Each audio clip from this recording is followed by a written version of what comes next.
mathsmath.com. Let's start with question number 4 of exercise number 3.7. The statement of the question is the intensity of light from a given source. यानी हमारे पास सबसे पहले तो कोई given source of light है. Source of light में आपके पास bulb भी हो सकता है, आपके पास कुछ भी हो सकता है.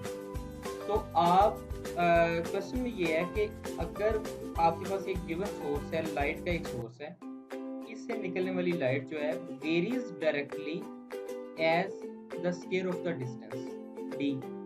ये वेरीज इन्वर्सली वेरीज करने का ये मतलब है कि जैसे जैसे डिस्टेंस बढ़ता जाएगा इसकी इंटेंसिटी कम होती जाएगी. और डेफिनेटली ऐसे ही होता है कि जब हम बल्ब के साथ बहुत करीब बैठे होते हैं, किसी सोर्स ऑफ लाइट के करीब होते हैं, तो उस वक्त लाइट हमें बहुत ज़्यादा फील हो रही होती है. लेकिन जिस वक्त हम उससे दूर अवे दूर हटते जाते हैं और डिस्टेंस बढ़ता जाता है, तो ये लाइट की इंटेंसिटी कम हो जाती है. तो अब इस क्वेश्चन की स्टेटमेंट में ये है कि इंटेंसिटी ऑफ लाइट जो कि आई है, ये इनवर्सली प्रोपोर्शनल है square of the distance.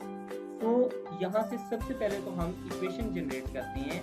I is inversely proportional. मैंने बताया था कि ये जब इनवर्सली प्रोपोर्शनल होगा तो इसका मतलब है कि स्क्वायर ऑफ डिस्टेंस है, तो इसका ये मतलब है कि ये डिनोमिनेटर में चला जाएगा.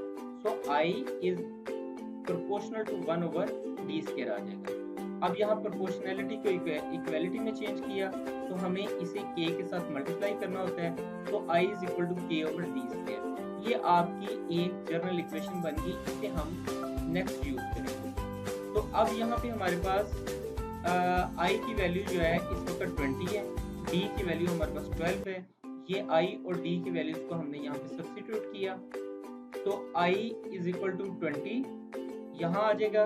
साथ में k हम कैलकुलेट कर लेते हैं. d की जगह हमारे पास 12 आया, सो ये 12 का स्क्वायर आ जाएगा. 12 का स्क्वायर इज इक्वल टू 144. ये 144 यहाँ पे डिवाइड हो रहा है, इक्वल साइन के साइड पर जाके 20 के साथ मल्टीप्लाई हो गया. तो k की वैल्यू इस मल्टीप्लिकेशन के नतीजे में 2880 आ जाएगी. अब ये k की वैल्यू हम कैलकुलेट कर चुके हैं. अब हमने यहाँ से i की वैल्यू फाइंड आउट करनी है when d is equal to 8. यानी यहाँ पे हमने इंटेंसिटी फाइंड आउट करनी है एट डिस्टेंस ऑफ 8 फीट.